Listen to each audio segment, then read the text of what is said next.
Matur sembah nuwun waktu yang diberikan. Tadi dijelaskan masalah hakikatnya hakikat. Tapi nerangkan apa tadi kok lupa. Cuman yang jadi pertanyaan saya, ketika kata-kata hakikatnya hakikat itu kalau dikembangkan hakikatnya syariat, hakikatnya torekot, hakikatnya makrifat, atau syariatnya syariat, syariatnya torekot, syariatnya makrifat, itu kalau dikembangkan itu semacam itu. Yang jadi pertanyaan saya, jika Gus berkenan itu bisa menerangkan dan diberikan contoh, Gus. Terima kasih. Sampun? Sampun. Sampan mendapatkan sesuatu itu pilih lewat mana? Lewat naik ke atas atau atas ke bawah, tergantung jenengan. Kita manusia mendapatkan sesuatu itu pilih lewat jalan yang mana terserah. Contoh, wedhus saya hilang, ya. Kemana wedhus saya? Ke sawah atau kemana? Gelap sekali, nggak kelihatan. Jenengan pengen ketemu wedhus sampean, boleh sampean bawa sentolop, dan atau sampean bawa oncor. Oncor dengan sentolop sama-sama bisa untuk menerangi kegelapan. Cuman bedane nek oncor iku keterah angin mati. Tapi nek sentolop senter keterah angin mboten mati. Wis pilih budi terserah. Wis. Memang kita dulu diajarkan tentang proses-proses, Pak, ya. Tergantung jenengan pilih yang mana terserah. Cuman sesuai dengan pertanyaan di sini akan saya jawab tentang hakikatnya syariat atau torikohnya syariat, mulai atas saja. Makrifatnya syariat, hakikatnya syariat, torikohnya syariat atau syariatnya syariat. Yang kedua, makrifatnya torikoh, hakikatnya torikoh, torikohnya torikoh. Lalu makrifatnya hakikat, hakikatnya hakikat. Yang terakhir makrifatnya makrifat. Itu bagaimana? Udah. Yang dimaksud makrifatnya syariat itu bagaimana? Inilah kelas, Pak, membedakan di antara kita kelas karena proses. Makrifatnya syariat adalah, mohon maaf, patuhnya jenengan kali kula ing dalem aturan syariat. Enggak mikir iku tadi ketika melakukan ini karena Allah atau tidak, enggak mikir. Yang penting udah tak ucapkan lillahi ta'ala. Urusan atiku, ruhaniahku itu karena pahala atau surga, udah nggak dipikir. Sing penting lesanku lillahi ta'ala, terus dalam hati aku niat sholat karena Allah ta'ala. Wes, iku makrifati syariat. Lah, torikoe torikoe syariat itu yang bagaimana? Jalannya ilmu itu bagaimana? Jalannya itu di akal, Pak. Sehingga sampai saya ajari ilmu matematika, telu tambah telu ini menjadi 6. Dulu itu namanya ilmu porogapit, Pak. Dulu itu ilmu pasti. Guru kula sien almarhum waktu ibtida, kalau tambah-tambahan itu doding nih lho, Pak, ya, dijejer doding loro ditambah doding loro, wes jumlahan dihitung 1, 2, 3, 4, berarti 2 ditambah 2 sama dengan 4. Dulu itu seperti itu. Sodo, arannya itu sodo. Jadi kita dulu itu sekolah di SR jenengan ya, sekolah rakyat itu lho. Nah, nek cara kula pun ibtidak Pak, nek jenengan SR mungkin pian. Iku selalu membawa apa? Membawa betting. Betting yang kita bawa.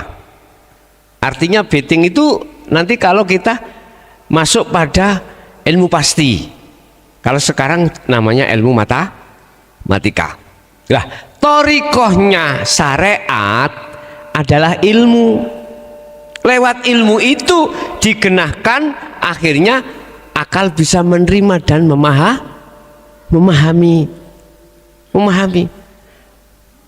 Nah, kok thoriqoh? Hakikat dulu ya? Hakikat belum ya? Belum ya. Hakikatnya syariat itu apa? Tujuanmu sholat apa? Allah. Tapi akhirnya kita mendengar atau melihat kelingan teringat pasar. Berarti pasar itu hakikatnya syariat. Bisa? Cetok? Saya ulangi lagi.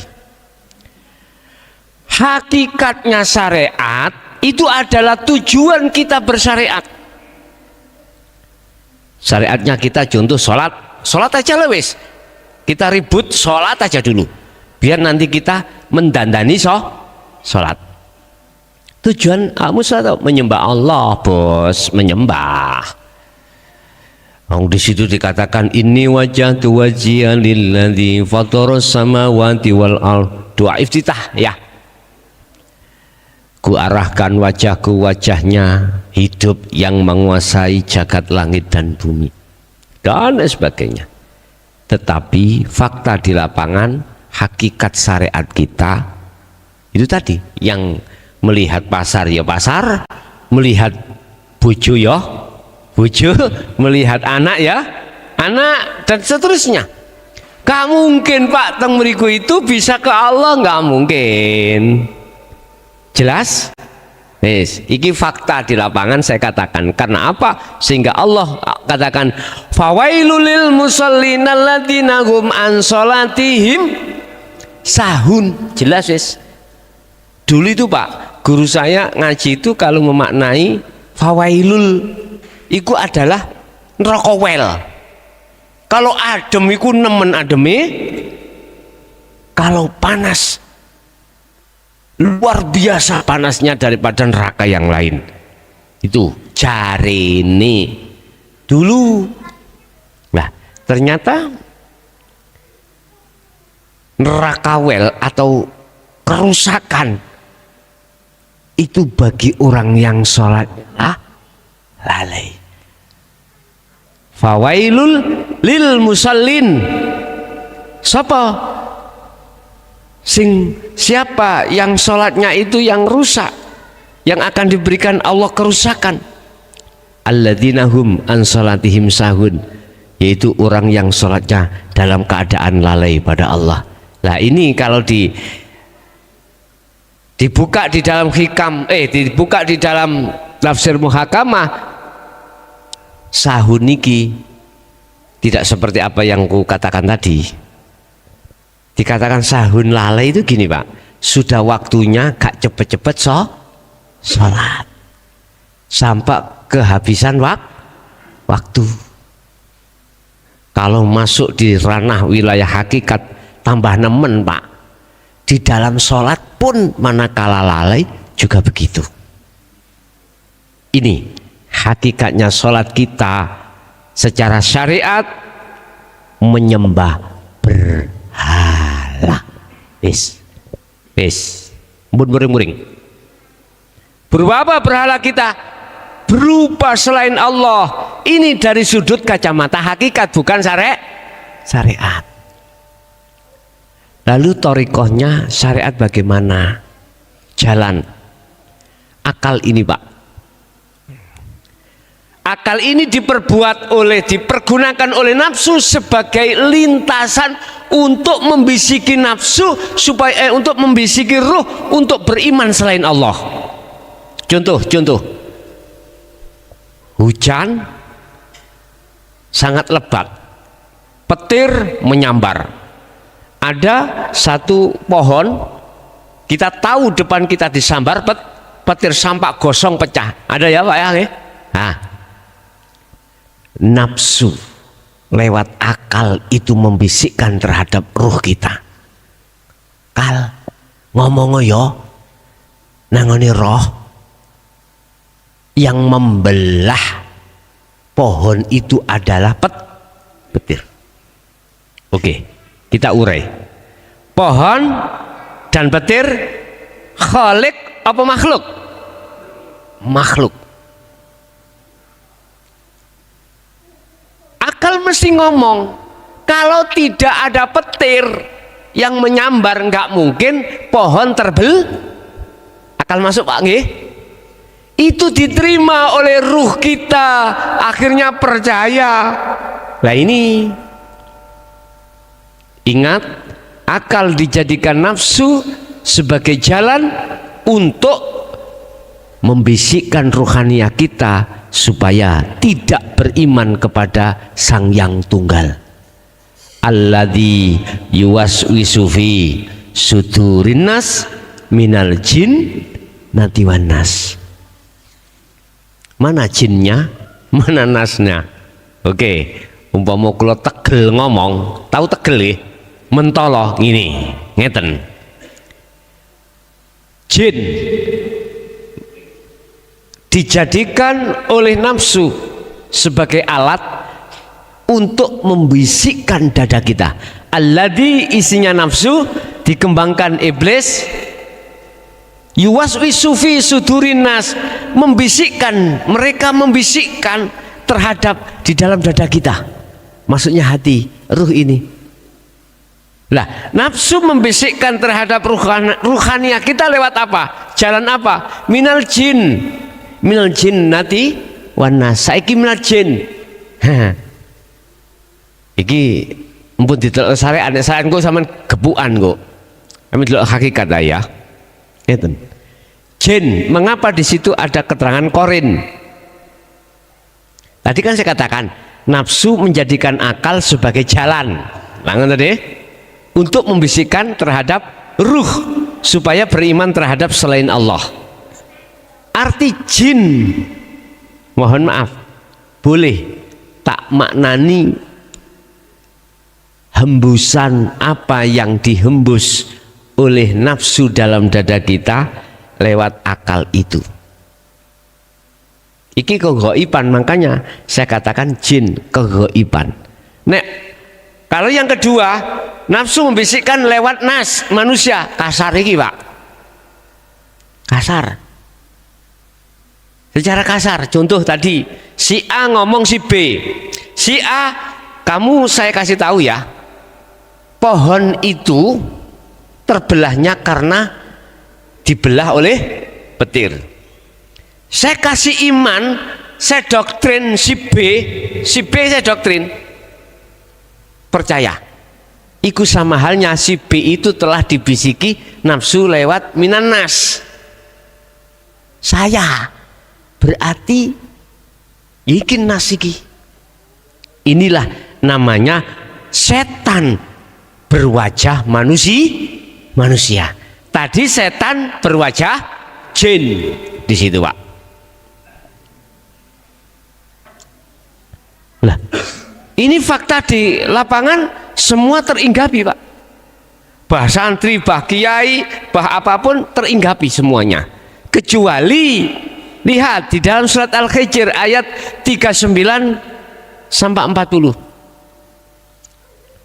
39 Allah katakan, iblis Pak ngomong, ya Rob, wahai Tuhanku, berhubung saya sudah panjenengan cap sebagai makhluk yang ingkar, izinkanlah saya untuk menyesatkan Adam dan anak putu Adam. Silahkan. Berarti secara legalitas iblis nggoda manusia ini sah mboten? Sah. Allah Al-Hijr 39. Tetapi di situ iblis juga ngomong, illa ibadaka, kecuali satu ya Rob, ya Tuhanku, satu yang tidak bisa kami jerumuskan. Siapa mereka? Fa innahumul mukhlasin. Hum mukhlasin. Siapa mukhlasin? Mereka lah Pak yang kami maksud judul awal tadi, sudah menjadikan aktivitas dohiriyah ini disertai ruhaniyah makrifat pada Allah. Wis gak bisa dibisiki sudah. Karena apa? Antara akal dengan ruh ini sudah ada filter, penyaring. Kabar yang nggak benar di mata Allah tidak akan dia terima. Orang yang ruhaniyahnya sudah makrifat pada Allah seperti itu, imannya dijaga. Secara syariat boleh mengatakan makhluk itu yang berlaku, tapi secara hakikatnya ruhaniyahnya beliau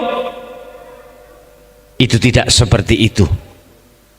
Bahkan ada yang berani Pak, hakikatnya makrifat itu dikeluarkan secara syariat.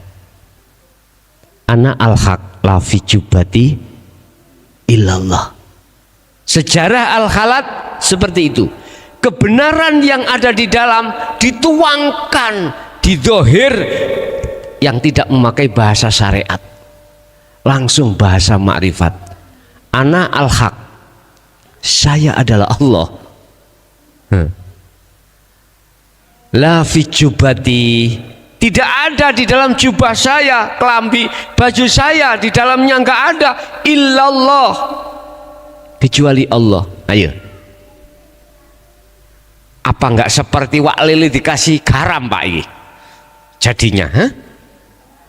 Padahal itu gak salah, ing miturut pandangan Allah.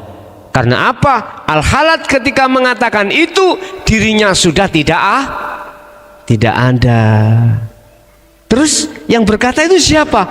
Allah, bukan al-halat sebagai makhluk, tapi Allah sebagai al-khaliq. Cuman gaya kita dengan mata zahir melihat makhluknya berarti nuduh al-halat yang ngaku-ngaku menjadi itu Tuhan. Coba kalau basiroh kita yang memandang Allahnya itu pasti. Makanya di dalam petir kalau nggak ada Allah bisa belah? Nggak bisa. Makhluk siapapun tidak akan pernah bisa gerak sendiri manakala tidak digerakkan. Itu di dalam muraqabah Pak ya. Muraqabah berarti yang masih ada dua. Makrifat paling ndek, paling rendah. Itulah yang disebut ihsan. Anta butallaha ka'annaka taroh. Bahkan di dalam hikam itu diibaratkan gini Pak, makhluk itu Pak, ya seperti gila, seperti spidol sama korean. Makhluk itu bahasa Jawa kita seperti wayang. Nah, dol spidol, pindahan dol korean itu dari tempat satu ke tempat yang lain, bisa? Nggak bisa. Inilah sesungguhnya sifat makhluk itu gini. Lah, iku kok bisa bergerak? Koyoknya gerak dewi, tapi sejatinya ada yang menggerakkan. Akhirnya spidol diangkat, dikengelih korean. Lah, kalau kita melihat spidolnya makhluknya, menuduh bahwasanya spidol punya keadaan, punya kekuatan. Tapi kalau ruhaniyah itu jenengan melihat orangnya yang mindah, bukan spidolnya. Melihat Allahnya, jelas. Makanya tinggal kita melihat dari sisi mana. Kalau memandangnya dari sisi syariat ya makhluk, memandang dari sisi hakikat ya Allah. Hanya itu sebetulnya kesimpulannya itu. Ya jangan kita hanya berhenti di pandangan basariyah Pak. Ya kita harus naik di pandangan basiroh. Sebab nanti akan yang bertanggung jawab di mata Allah semuanya adalah basiroh atau ruhaniyah ini. Sebab jasmani itu minangka prajurit, roh adalah raja. Jikalau rajanya zalim, maka prajuritnya pun juga zalim. Yes. Terus syariatnya syariat. Tadi makrifat torikoh, hakikat torikohnya syariat, sekarang syariatnya syariat. Mboten mangkel jenengan? Estu? Gini aja.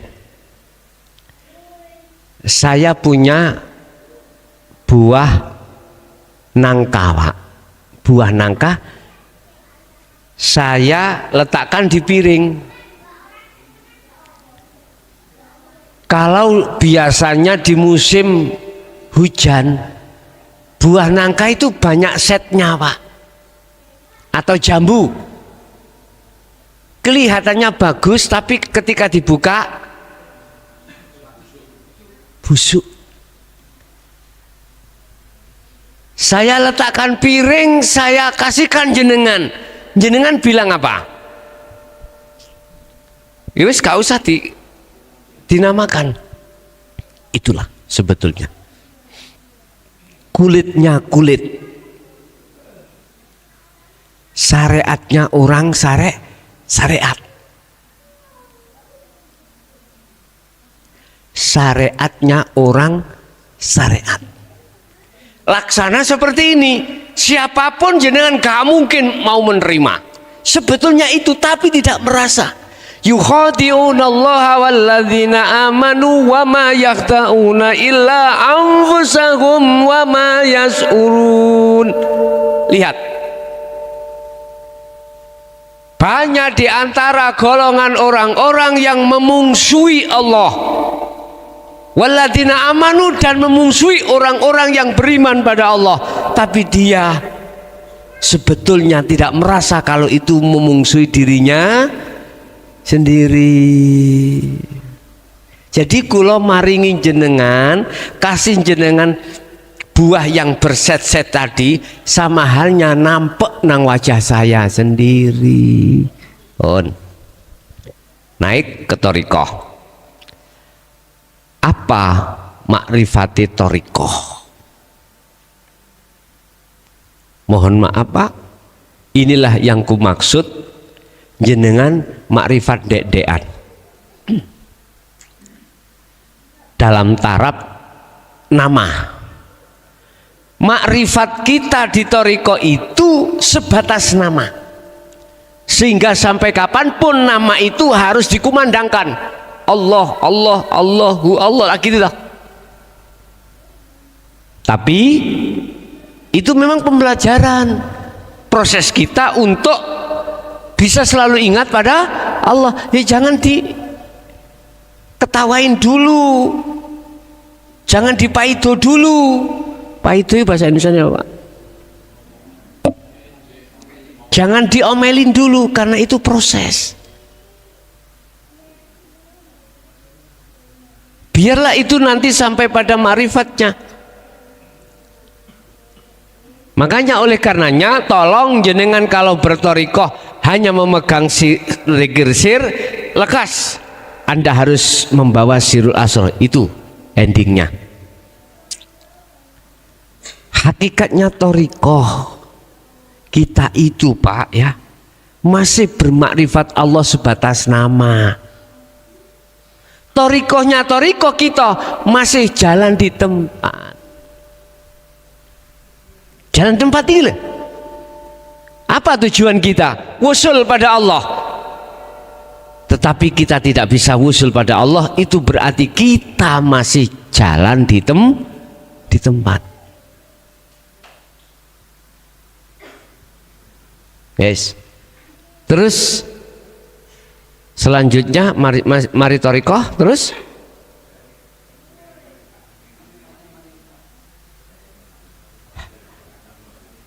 hakikatnya makrifat. Nyatanya makrifat. Makrifatnya hakikat. Makrifatnya hakikat. Yes. Saiki sampean tekan omah. di rumah tadi tujuan sampean apa? Kesini. Berarti kesini iki makrifate hakikat. Nyatane tujuan. Inilah makrifatnya hakikat seperti itu. Atau nyatanya hakikatnya makrifat seperti ini. Nyatanya tujuan apa jenengan iki kalau sudah di sini, berarti inilah dibilang nyatanya hakikat.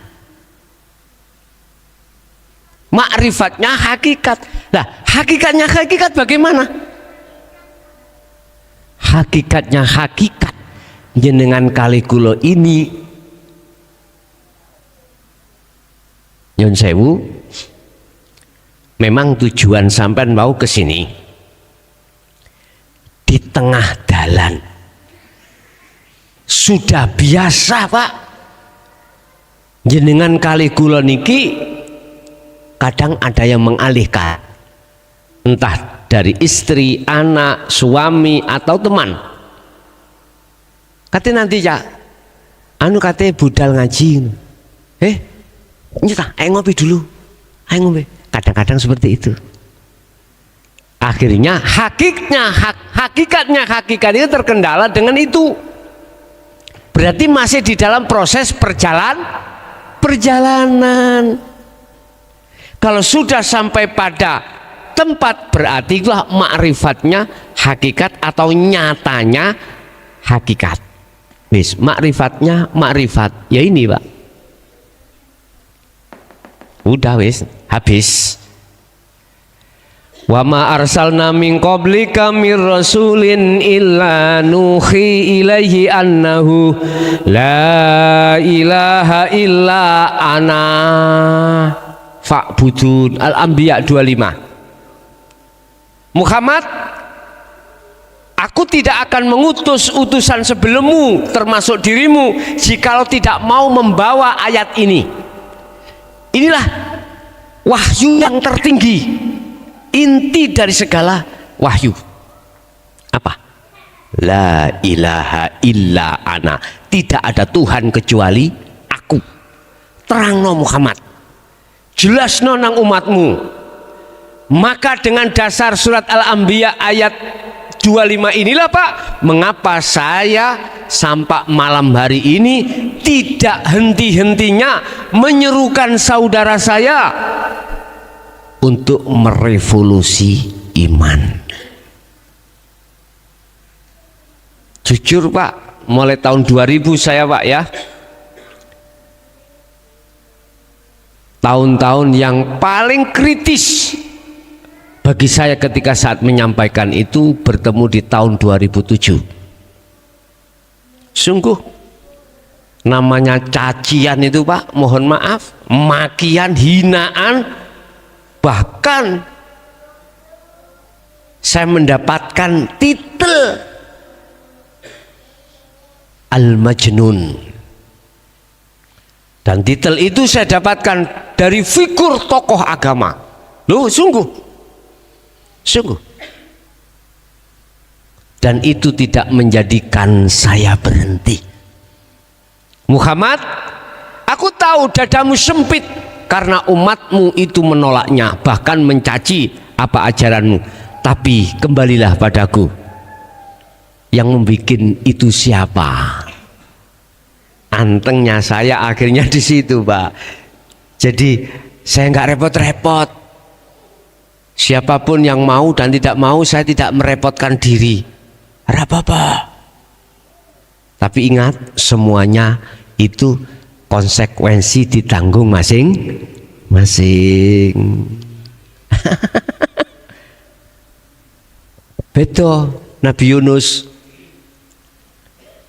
Yunus melihat kaumnya itu tidak mau menerima, bahkan mencaci, ditinggal ngalih. Apa ditinggal ngalih bahasa Indonesia?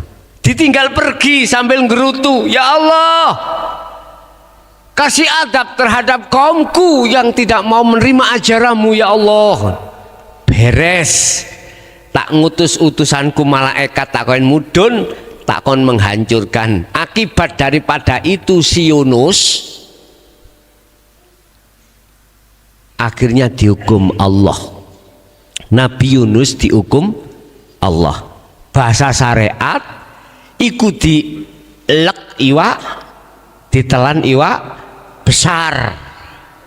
Tapi bahasa hakikat itulah jenengan kali kula yang sudah sadar atas segala apapun kesalahan rohaniah sebelum jenengan kali kula beriman secara murni terhadap Allah lewat dinul haq ini.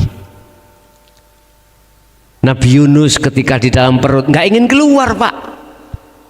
Saya melihat la ilaha illa anta subhanaka inni kuntu minal dzalimin. Ngakoni nek dhek zalim, Pak. Wis tah. Nafsu lawamah muncul dalam diri kita. Itu tetanda kita telah menyesal selama ini kita itu mendolimi terhadap Allah dengan bentuk kita mencari Tuhan selain Allah, selain Sang Yang Tunggal itu. Termasuk apa? Iki mang pedesan, termasuk apa? Petir. Wis banyak yang dihadapkan kita itu. Uang, jabatan, kedudukan, kehormatan saya jadikan sebagai Tuhanku. Di situ.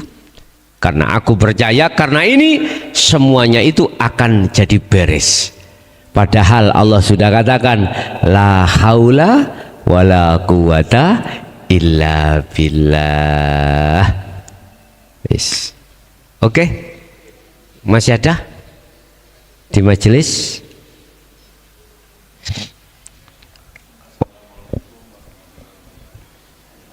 Yang mau saya tanyakan, Gus, ketika seseorang sudah masuk di ranah syar'i, di ranah hakikat, entah itu dohir lebih-lebih ke batin, dan di situ ada perubahan, orang-orang terdekat itu merasa jauh kalau dilihat dari segi batin, tapi dari segi dohir benar-benar dekat. Apakah memang semuanya merasakan yang seperti itu atau gimana? Gitu aja, Gus. Assalamualaikum warahmatullahi wabarakatuh. Waalaikumsalam warahmatullahi wabarakatuh. Liyabluwakum ayyukum ahsanu amalah. Secara tidak kita sadari, ketika beliau-beliau itu menjauh kita, sebetulnya itu Allah itu menyelamatkan kau.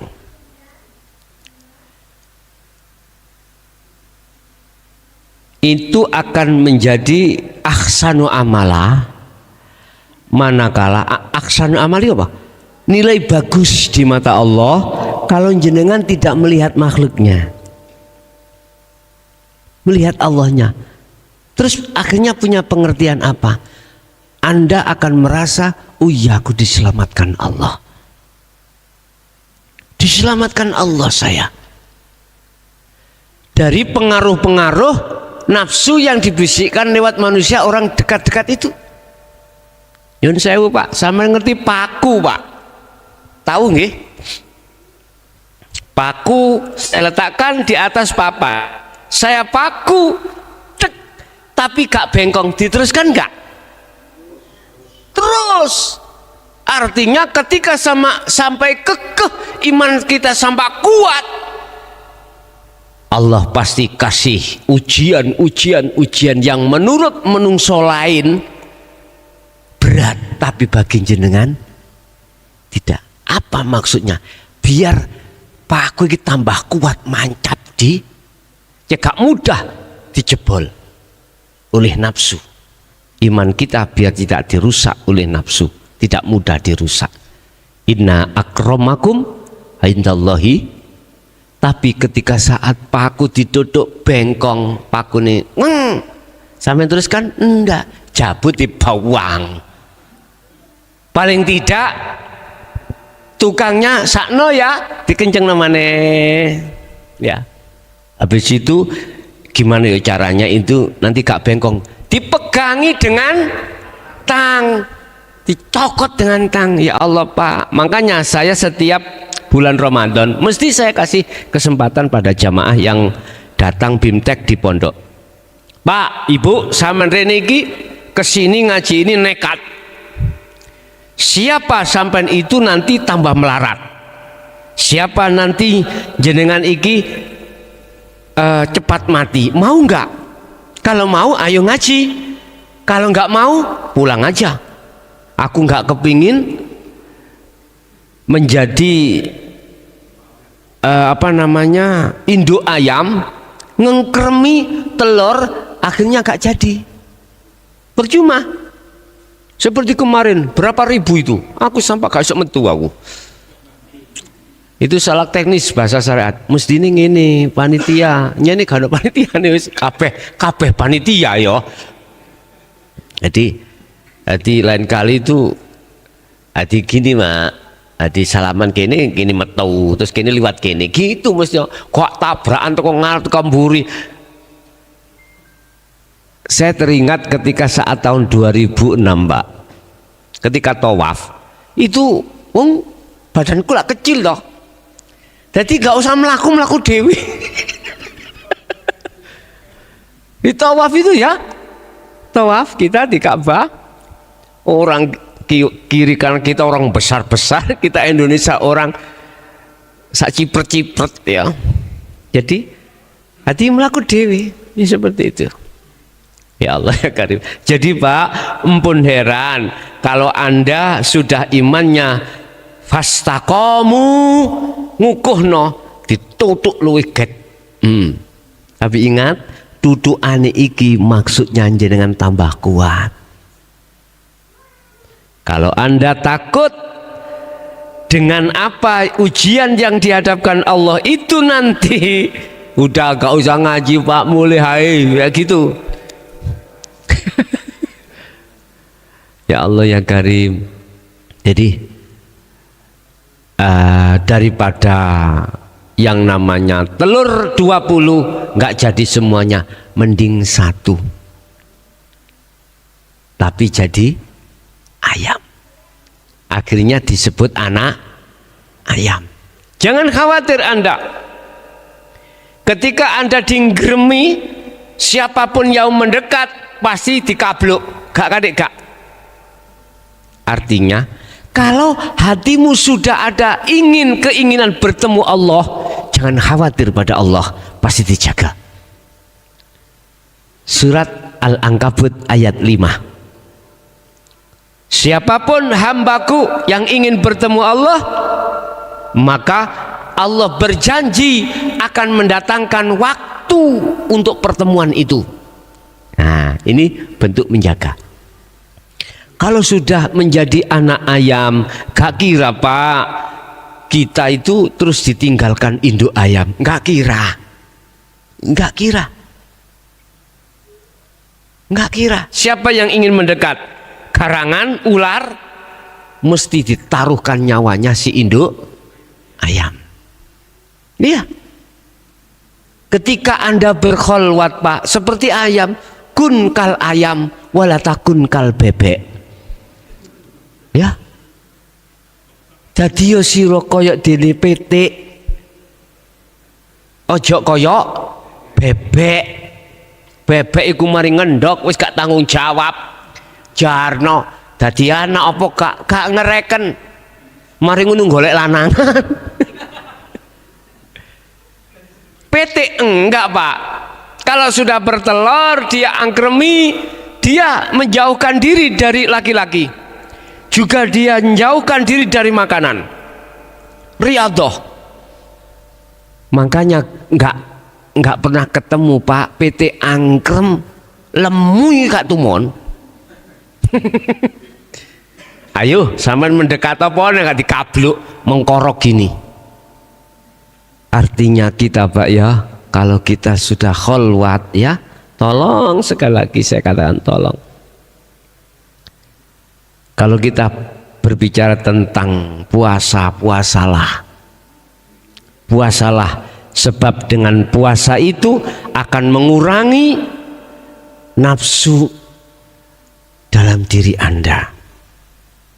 Minimal loh, pewenak ya Jawa Baru pewenak.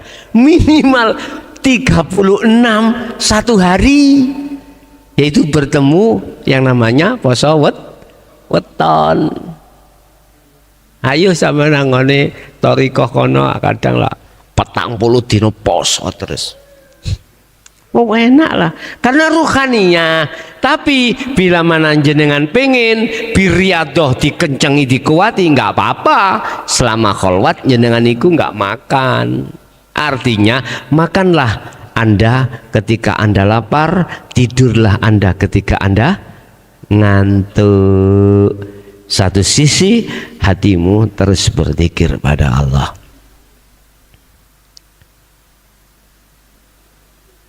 Terus apa mangrek pertanyaannya? Lupa aku. Segi? Oh iya. Dekat.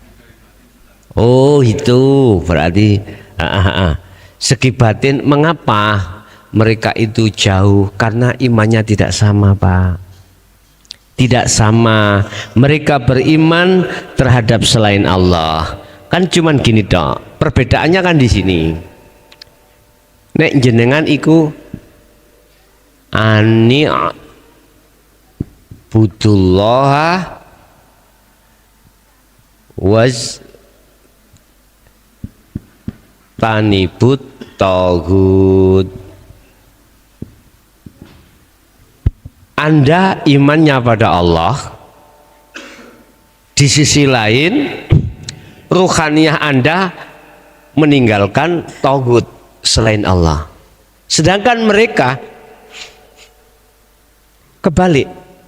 Ani butuh tauhid wastanibullah.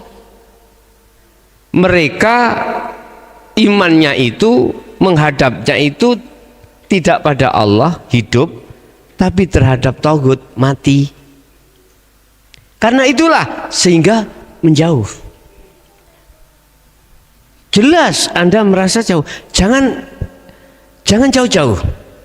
Kita kalau sudah paham tentang dinul haq, pelajaran nih. Manakala Anda disajikan pengajian hanya syariat, tidak dinul haq, apa jawab Anda? Wah, curah ini sini. Ning ati ngrutu. Lah ngoten nggih? Oh, wis gak oleh balas. Wong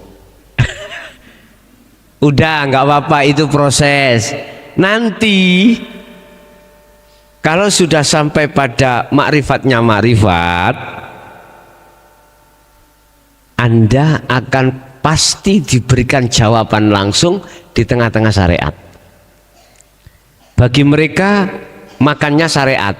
Nah ketika Anda hakikatnya itu yang jenengan telan. Contoh diomongi sejarah yang namanya Imam Ghazali, Bapak Ibu. Beliau itu amaliyahnya itu apapun tidak menjadikan masuk surga, tetapi hanya satu amaliyah yang menjadikan sebab dia dimasukkan Allah surga. Apa? Ketika dia mengarang kitab, ada seekor lalat ya yang minum di asbak mansi. Jenengan wis gak melihat lalatnya, jenengan wis tidak melihat pengertian asbak itu, tidak melihat makhluknya Imam Ghazali, ndak. Sampai langsung dikasih tahu Allah maksudnya itu. Akhirnya sampai gak ilmu syariat dong. Akhirnya gak gitu nanti. Cuman untuk sampai di situ nanti ada beberapa proses, Pak. Gak apa-apa itu proses jenengan kok. Otomatis sampai nanti akan menyalahkan iblis, menyalahkan nafsu, oke lah, karena memang betul-betul iblis itu sudah dinyatakan Allah untuk kita sebagai manusia sebagai musuh yang paling nyata. Innahu lakum aduwwum mubin. Tapi nanti kalau sudah di makrifatnya makrifat, bola dewi, tunggal guru gak oleh ganggu.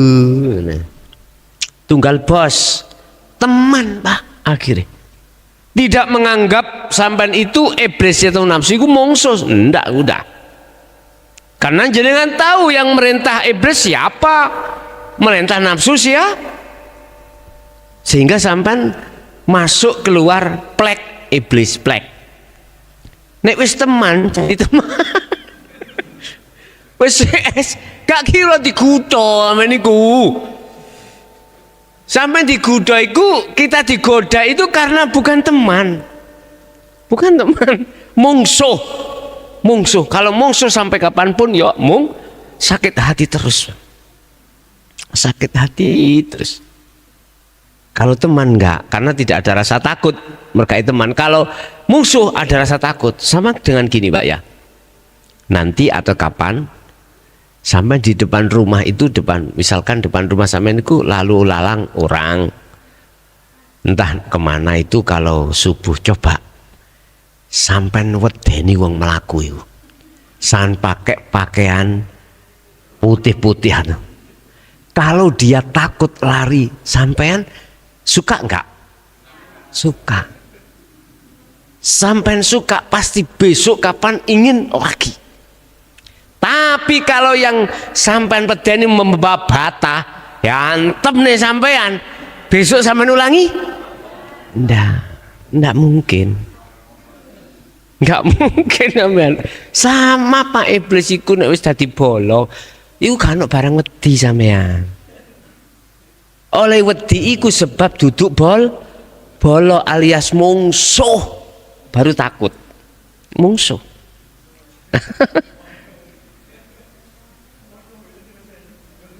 Jadi mohon maaf, itu minangka gambaran-gambaran aja ya. Wis.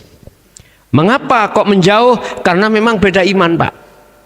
Tapi di sisi lain pasti Allah menanamkan Ar-Rahman terhadap jenengan lewat Ar-Rahim lewat Ar-Rahman. Artinya kasihan sampai ewangi ngomong, padahal itu urusan sendiri, saking kasihan kita.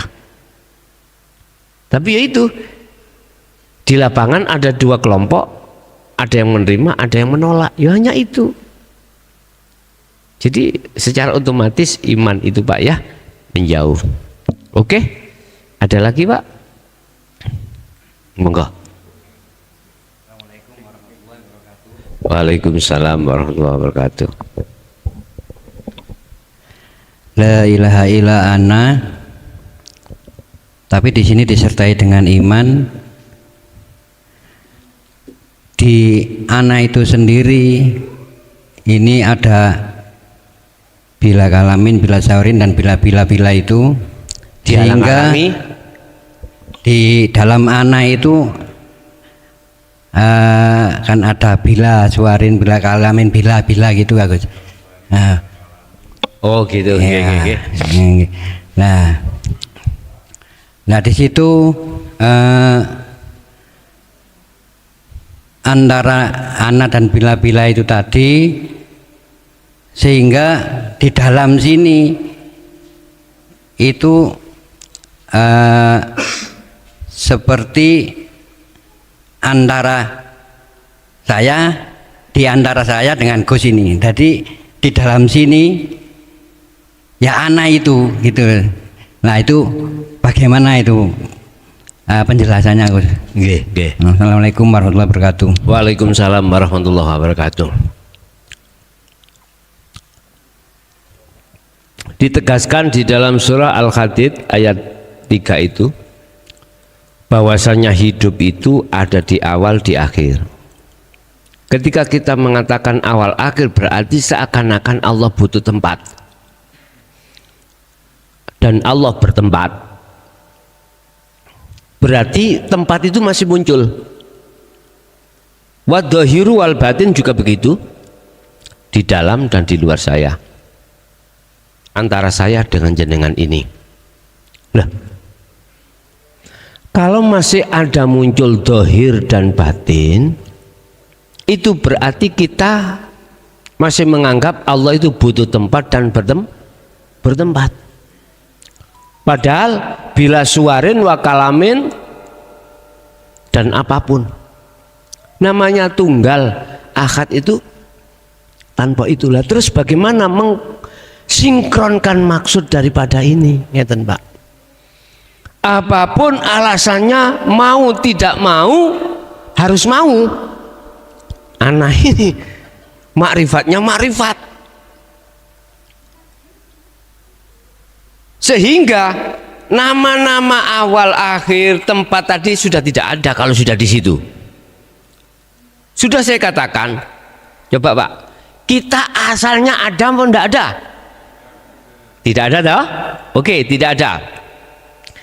Karena pandangan hukum syariatlah kita saat ini adanya sebab diadakan oleh Sang Yang Maha Ada, yaitu Allah, atau Sang Yang Ada. Jikalau kau ingin ketemu Sang Yang Ada, kembali ke asalmu. Berarti tidak ada. Berarti tiadakanlah awal, akhir, dohir, batin antara aku dengan jenengan. Iki tiadakan. Siapa yang sudah meniadakan ini, maka dia dikatakan sudah kembali asal. Kalau sudah kembali ke asal, maka nyatalah yang ada. Jelas ya?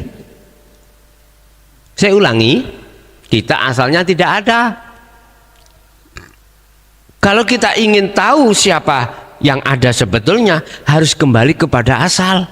Tidak ada. Nah, ketika kita sudah ditaruh di dalam tidak ada, maka yang ada itu cuman yang ada. Nyatalah yang ada.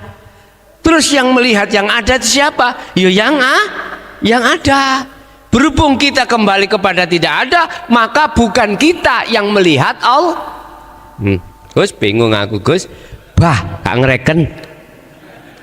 Wis lakono dikiring kula aku paham dhewe engko ana kono nyata dhewe.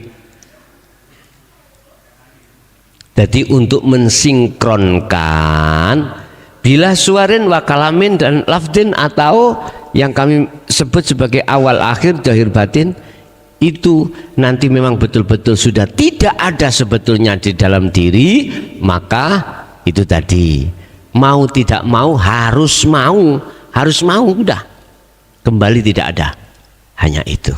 Nggih. Ada lain Pak? Wonten, monggo.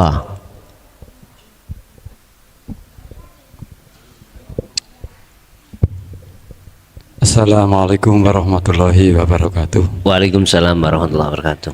Tadi diterangkan bahasanya amal ibadah atau segala sesuatu termasuk dzikir jahar itu apabila ditajalikan bisa. Pak, kupingku dublek Pak. Iki sampean unekno iki. Yang ini tolong diurupkan. Oke. Tadi diterangkan bahasanya seperti wiritan atau dzikir jahar itu apabila ditajalikan itu bisa menjadi akhirat atau maulana akhirat. Terus gimana caranya kita itu bisa selalu tajali? Karena apa? Seringkali kita itu melakukan segala sesuatu sudah tahu teorinya, tapi sering hilang tajalinya itu. Terus yang ketiga, apakah kalau kita sudah tajali itu bisa diartikan sudah ketemu Allah atau bisa bertemu Allah? Itu aja Gus.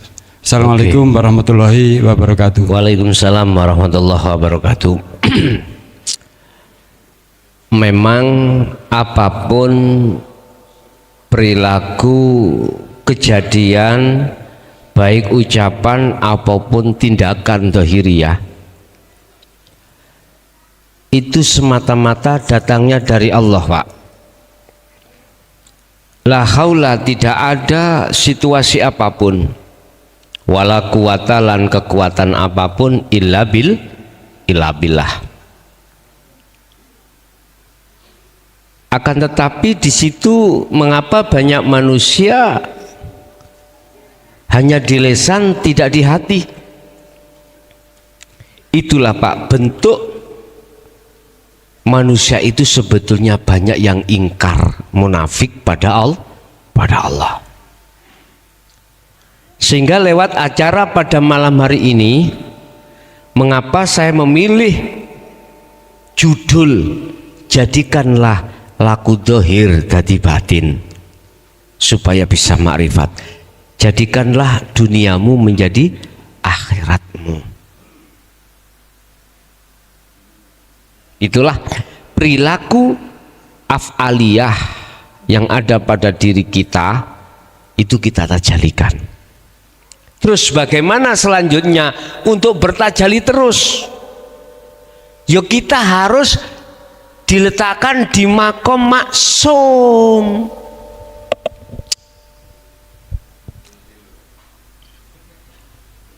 Ini kosok ejak.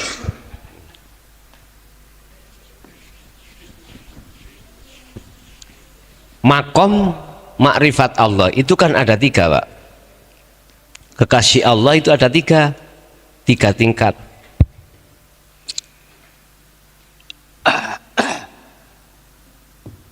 Fana dan kamil. Ini dikelompokkan Allah mahfud.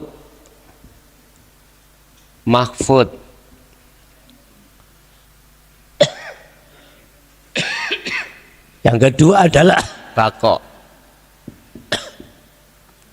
Iki dimasukkan Allah golongan maksum.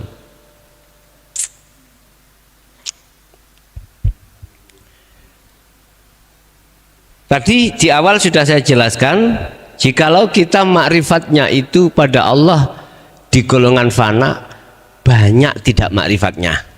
Dalam satu hari satu malam, banyak tidak bertajalinya. Tapi kalau di kamil, musyahadatul kamil, kebalikan. Ini masih jatuh. Sepandai-pandai tupai melompat,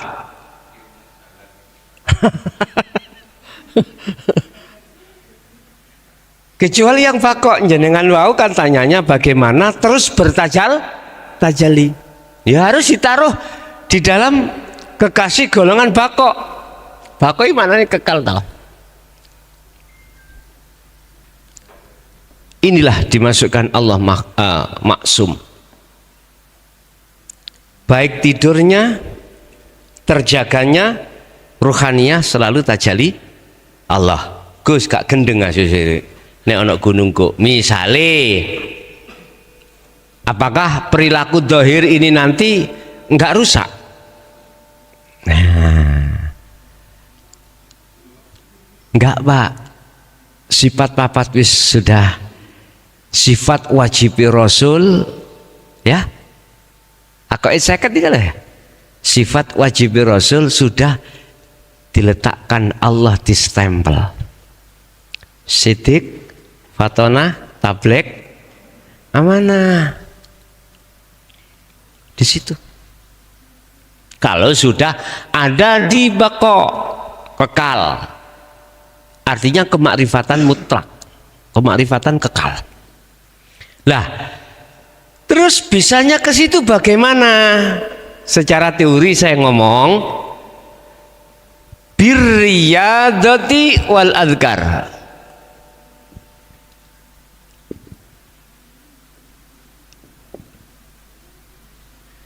Wal adhkar harus dengan riyadhah wal adhkar lan zikir terus menerus.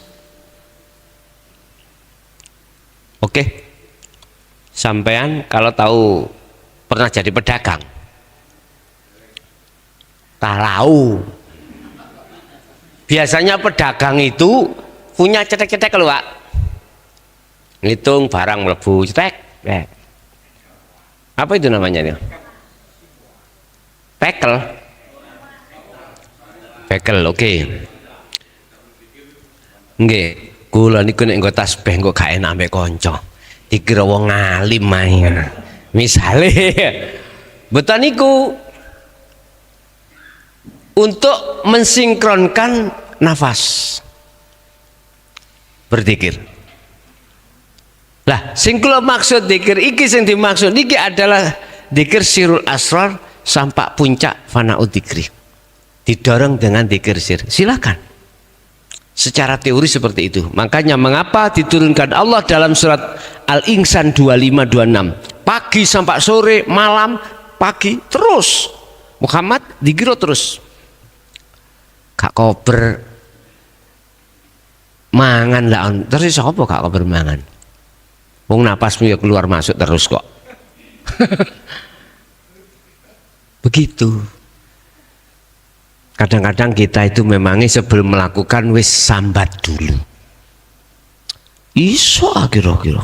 Duh, kalau kau bicara itu berarti membatasi kekuasaan Allah. Gus, saya ini bukan nasab yang apik. Bukan ada keturunan kiai, bukan ada keturunan wali, apalagi keturunan nabi. Enggak. Saya ini keturunan perampok. Bisakah saya itu sampai pada Allah? Oke. Ini kesempatan saya untuk membantah selama ini yang menyudutkan terhadap selain Rasulullah. Mungkin kak adik ditulis ngono kurang marem.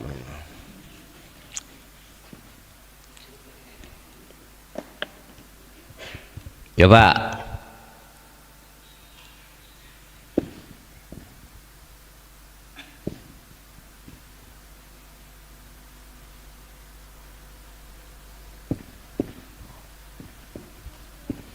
Oke, saya kelungi ini.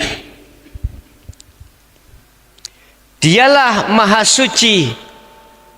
Hidup itu yang memperjalankan bi'abdihi terhadap hambanya. Apa oka? Birusulihi. Birasulihi. Atau binabihi. Ayo. Mengapa abdi? Hamba. Satu. Dua, mengapa ini memakai isim nakiroh bukan ma'rifat? Artinya umum, bukan wong khusus. Itu artinya siapapun selain daripada Kanjeng Nabi, mohon maaf, Allah mampu memperjalankan hambanya walaupun nasabnya itu keturunan bekal, bisa sampai ketemu Allah. Sing penting dua hal tadi, persyaratan bertemu digapai. Amalan salihan yang satu, kedua wala yusyrik bi'ibadati rabbih ahada. Itu.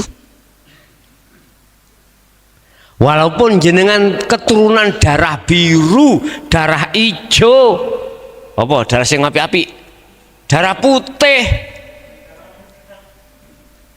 darah muda, tapi tidak kau dikersake Allah, nggak akan bisa sampai. Makanya Allah dawuh, aku menghendaki hambaku yang sudah ku kehendaki dengan petunjukku, maka tidak ada satupun orang lain bisa menyesatkan. Tapi manakala aku menyesatkan satu hambaku, maka tidak ada satupun hamba lain bisa menolongnya. Inilah Pak, siapa pertanyaannya yang dikehendaki itu? Ini yang terpenting.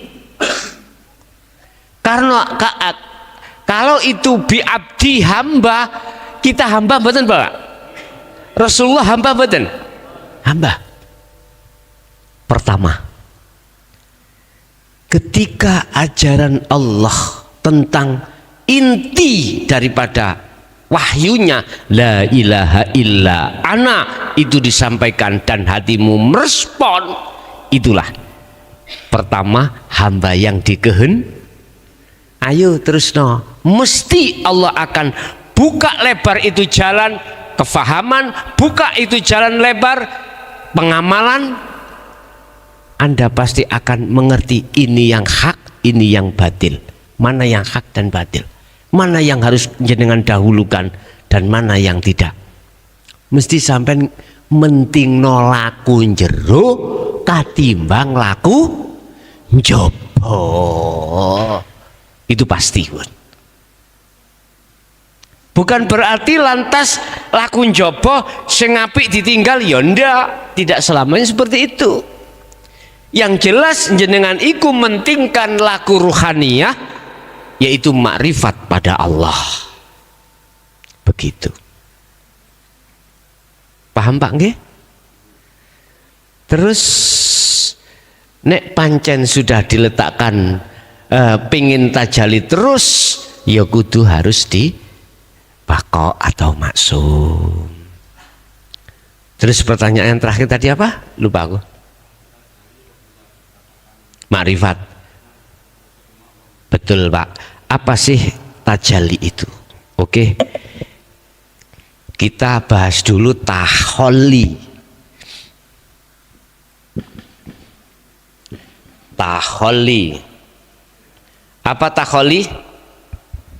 Mengimani, menetapkan makhluknya yang berperan.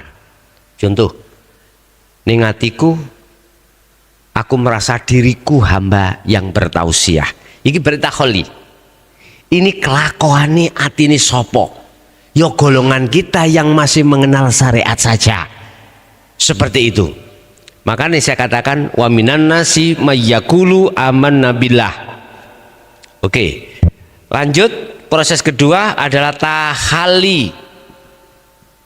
Tadi taholli, iki tahalli. Apa tahalli? Proses pembersihan iman selain Allah. Jadi proses pembersihan keakuanku mang tadi yang melakukan itu proses pembersihan. Nah biasanya itu lewat zikir itu Pak, lewat zikir. Makanya di dalam Sirul Asrar ada su'a.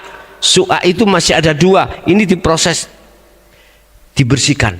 Lah baru kalau itu sudah selesai tajalli. Tajalli apa? Menetapkan keakuannya Allah dalam dirinya yang segala-galanya. Berarti selain Allah sudah tidak ada. Maka betul itulah yang dimaksud orang yang makrifat pada Allah, yaitu bertajalli. Berarti tajalli dengan makrifat sama arti. Maten Pak nggih? Oke. Ya. Sudah ahad, betul. Itulah yang dimaksud kul huwallahu ahad. Sudah sampai pada ahad, sudah sampai pada wa inna ilaihi rajiun. Di majelis sudah tidak ada? Kalau tidak, saya alihkan di ada Pak? Sampun. Berarti kita alihkan yang di interaktif Pak ya. Di telepon silakan jamaah yang masih eksis mendengarkan kajian tadi, kajian yang amat kereng ya tadi ya. Mohon maaf, saya bikin akik itu dari batunya atos, bisanya saya grendo, ya harus saya grendo. Tak lus-lus tok Pak, ya gak mari. Oke silakan Bapak yang di jalur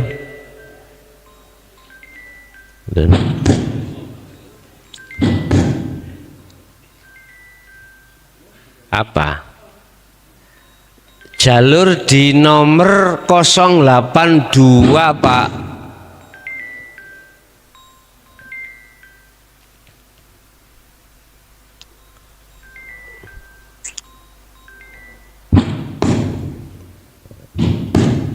Apa? Ya itu pokoknya. Mohon maaf.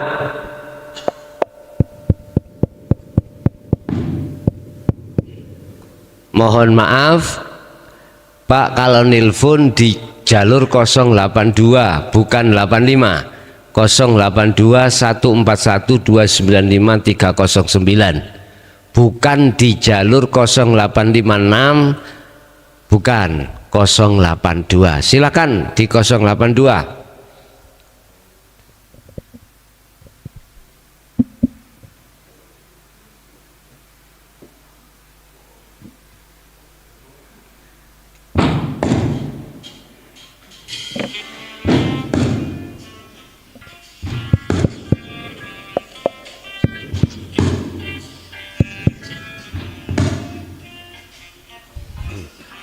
Oh, takbiran. Assalamualaikum.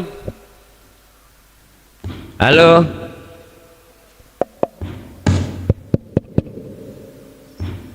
Waalaikumsalam.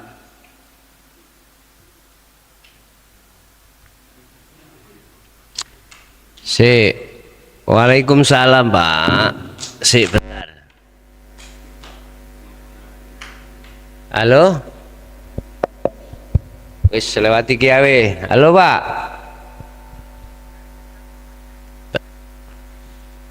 Bentar. Disi suarane iki. Pak izin. Ya. Ya, terus? Ya cukup itu aja Gus, cuma dua tentang hakikat zakat fitrah dan ucapan minal aidin wal faizin. Hakikatnya apa, Pak? Zakat fitrah. Oke. Ya, tentang pengertian zakat fitrah dari sudut pandang ma'rifat. Oke. Oh, belum nyambung. Di sini dulu. Sampun, Pak, cukup nggih. Hakikatnya zakat fitrah. Oke. Bapak Ibu mungkin kabel iki mungkin cedak-ceduk mang ya. Oh, adaptor. Oke, Bapak, dari Bapak Lanang tadi. Oke. Dicatat ya, iku mang, biar nggak lupa aku. Iya, di belakang tadi bisa gabung. Assalamualaikum. Waalaikumsalam. Nggih, dari pundi, Bapak? Dari Anton di Bogor. Bogor. Silakan Pak Bogor. Saya minta dijelasin hakikatnya rukun Islam, Gus. Rukun Islam, nggih. Wis. Sampun. Assalamualaikum warahmatullahi wabarakatuh. Waalaikumsalam warahmatullahi wabarakatuh. Rukun Islam hakikatnya. Oke, kembali kepada pertanyaan awal tadi. Pertama, minal aidin wal faizin, nggih sami-sami Bapak ya. Kita manusia sepanjang di dunia masih ada kesalahan. Oke, di belakang ada, bisa kita terima. Assalamualaikum. Waalaikumsalam Gus. Dari mana Bapak? Dari Kalisat Jember Gus. Kali Seger. Kalisat Jember. Oh, Jember. Nggih, nggih, monggo Pak. Mau tanya Gus, adakah perbedaan sama-sama menjalankan dzikir sirrul asror antara yang baiat secara langsung hadir ke Gus Atau yang tidak hadir? iya, kalau yang sama yang ngikutin hanya lewat YouTube aja Gus. Oke. Itu cuman Gus. Nggih, sampun nggih. Nggih. Nggih, matur suwun atensi dari Bapak di Jember. Kembali kepada pertanyaan awal tadi. Yang kedua, hakikatnya zakat. Zakat fitrah yang dimaksud. Munculnya bahasa zakat,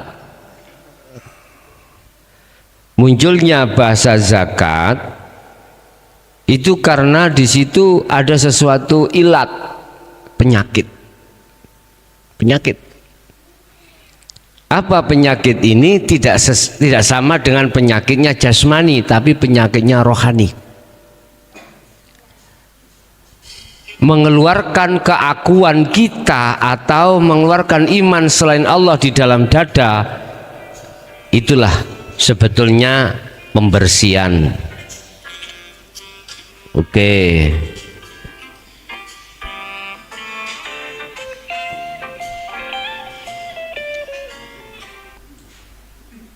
Assalamualaikum.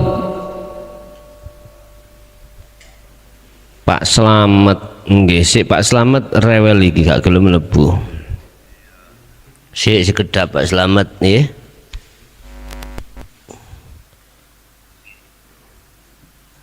Wis buka aku no. Iki ya.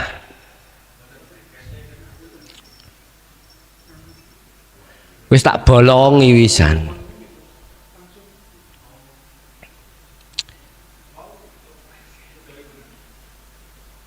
Hah? Halo, Pak Slamet ah? Oh, masuk gak masuk di itu? Sekedar Pak Slamet nggih.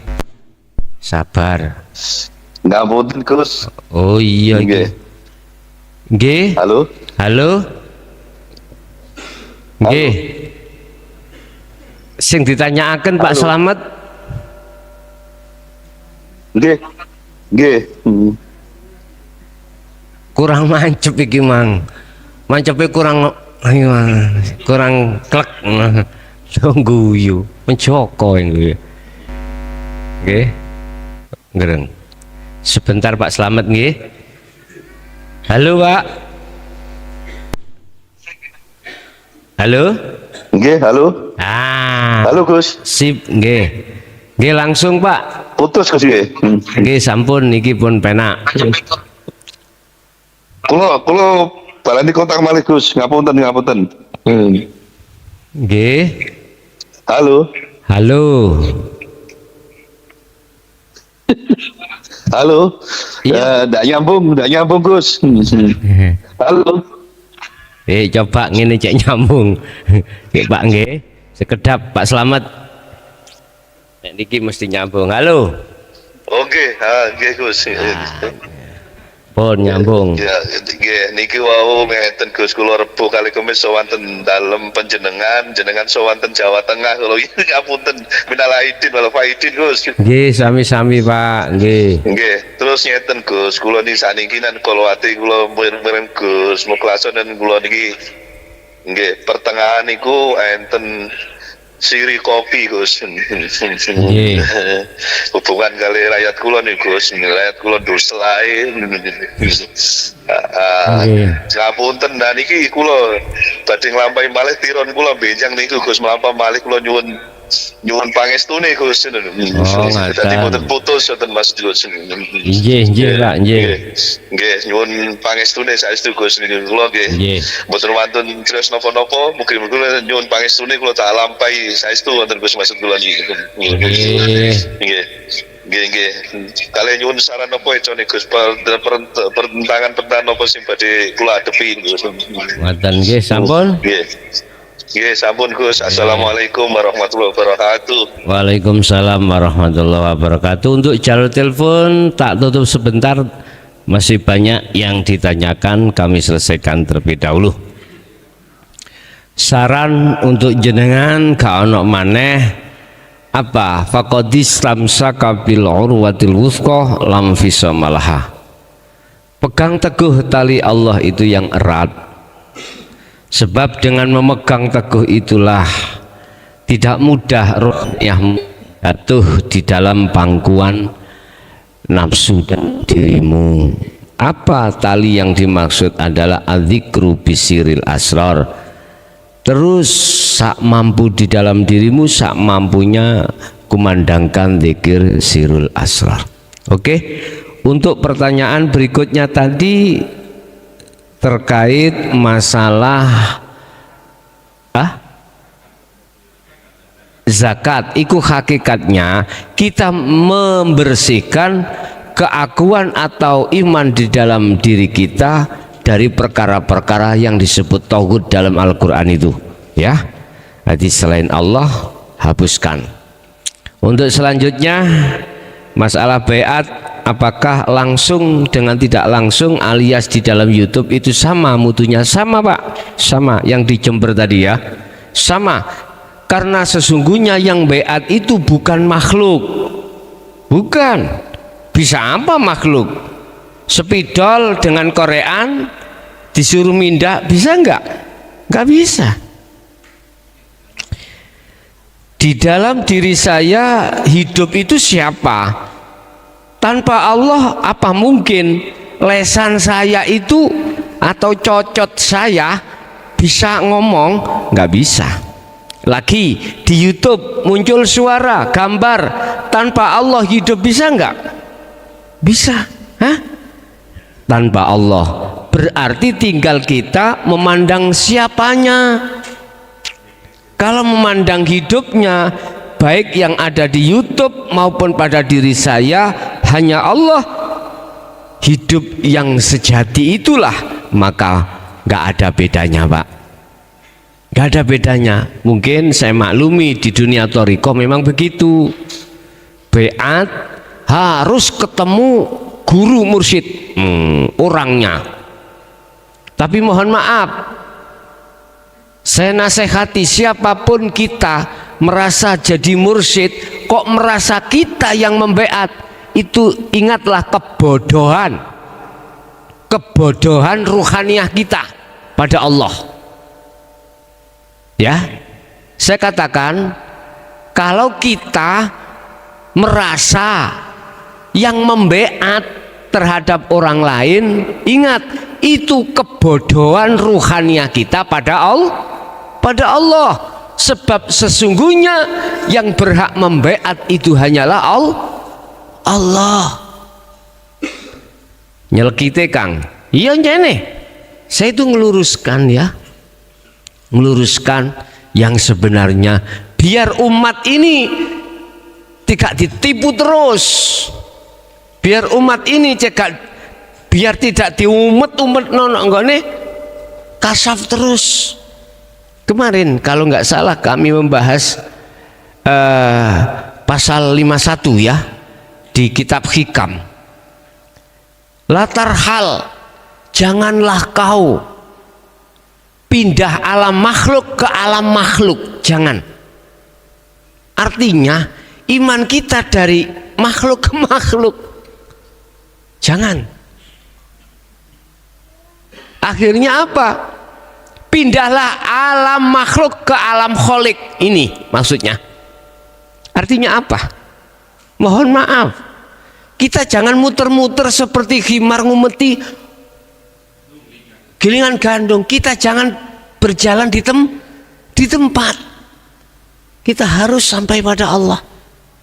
Alam makhluk bisa di mukhadoro, alam makhluk bisa di mukasyafah tentang karomah dan lain sebagainya. Kita harus pindah ke alam musyahadah, alam Allah. Buka mungkin di dalam itu, di dalam pasal 51 Al-Hikam 51 itu diterangkan seperti itu. Artinya udah iman hati kita yang tadinya pada makhluk pindah ke hidup. Itu maksudnya di situ. Jadi sama Pak ya, sama. Jenengan baiat di YouTube ataupun langsung bertemu saya itu sama. Artinya sama, yang membaiat Anda itu Allah, bukan makhluk yang berhak di situ.